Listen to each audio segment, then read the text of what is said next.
Hello, Grumpy Old Fart here. Um, I enjoy doing movie reviews um, because there's a lot of movies out there that people never heard of. People, they don't know the variety of different movies that are out there. And for a lot of the younger crowd, the older movies are a treasure because they don't they don't know. All they know is the new stuff, and the new stuff wouldn't be stuff without the old stuff. If you follow my logic. Um, So, in this particular movie review, my brother wanted me to do the 007 movies, and the problem I have with that is there's a lot of them, and rather than do individual movies, I decided to do the different eras of James Bond. We're going to start with the very first one, the Sean Connery era. For those of you who don't know, many people really love the James Bond movies. I know I do. I don't know very many people who don't. Um, they literally set the standard today for cool, sexy, and dangerous, and they did it for decades, and they are still doing it. They are the quintessential cool. Um, this is going to be kind of an odd one because each era has a number of different movies, and I don't want to go into the plot of each one. So I'm just going to give you the list and then talk about the actor. Um, this particular actor, Sean Connery, is one of the finest actors on the planet. He did 7 James Bond movies. He did the first one in 1962, Dr. No. He did From Russia with Love in 1963. He did Goldfinger in 1964. Thunderball came out in 1965. You Only Live Twice came out in 1967. He took a break. Another guy came in and did a James Bond movie. Sean Connery came back in 1971, did Diamonds Are Forever. And then he took another break while another guy was doing the James Bond movies. He came back in 1983 and did Never Say Never Again. Um, Sean Connery, I don't think, can ever make a bad movie. Some of his are better than others, but he's never made a bad movie. Um, And a fun note, Sean Connery was not the first person, the first big screen. He was the first big screen James Bond, but he was not the first person to play Bond. In 1954, Barry Nielsen played Bond in a TV series called Climax, and it was an adaptation of Casino Royale. It showed him playing cards. That was it, as far as I know. Now, here's the here's what Sean Connery established as James Bond.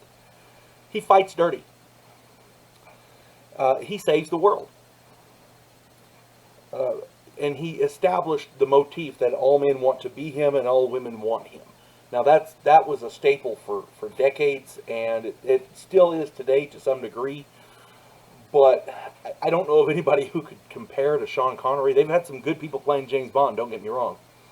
But I don't know that anybody could do what Sean Connery did. He literally set the standard, and I don't think anybody's been able to meet that. Now, with these later movies, of course, you have better technology, better special effects, different technology around the world, different places. But if you're talking about the actor playing the character, I think Sean Connery was the best James Bond of all because he's, like I said, he set the standard, and nobody's been able to beat it. He did 7 movies, and they're all good. There's not a clunker in the bunch. They're fast paced. There's some in James Bond movies. He's less detective, more action star, but he doesn't fight normal villains. Cops fight drug dealers, things like that. James Bond fights the world beater. This is the they actually have a term called the Bond villain that James Bond fights, and this guy wants to rule the world. He doesn't care how many people die to do it. He is an evil monster who has to be defeated, and in the Bond movies, James Bond is the only one who can do it. For those of you who don't know a little bit of background on the character Bond, he is a 00 agent working for MI6. He's English, obviously. There's only 9 of the 00 agents. These people have a license to kill, and because they're trusted with that license. And they don't just go around killing indiscriminately. They don't kill people who don't deserve it. And when they do kill somebody, it's overlooked because it's assumed that they're, I guess, necessary. But like I said, there's only 9 of these in the world, and he's 007. I guess that's supposed to be lucky or whatever. But if you get the opportunity, check out these movies. They're, like I said, they're from the 60s and 70s, and one of them from the 80s. You will not be disappointed. Keep in mind, the technology wasn't what it is today. Some of the gadgets that he gets from his weapons expert Q rather, excuse me. M is the boss. Q is the weapons guy, the technology guy.